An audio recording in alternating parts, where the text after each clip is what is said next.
My dear friends, हमने अपना personal area account दोबारा लॉगिन कर लिया है और यहाँ पे मैं माय अकाउंट पे प्रेस करता हूँ।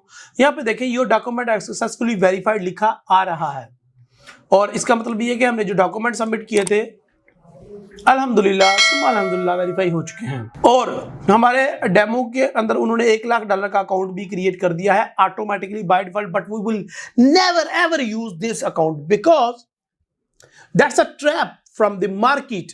वो चाहते हैं कि हम $1,00,000, $2,00,000 या $10,00,000 वाले अकाउंट पे प्रैक्टिस करें, which is very very bad for us.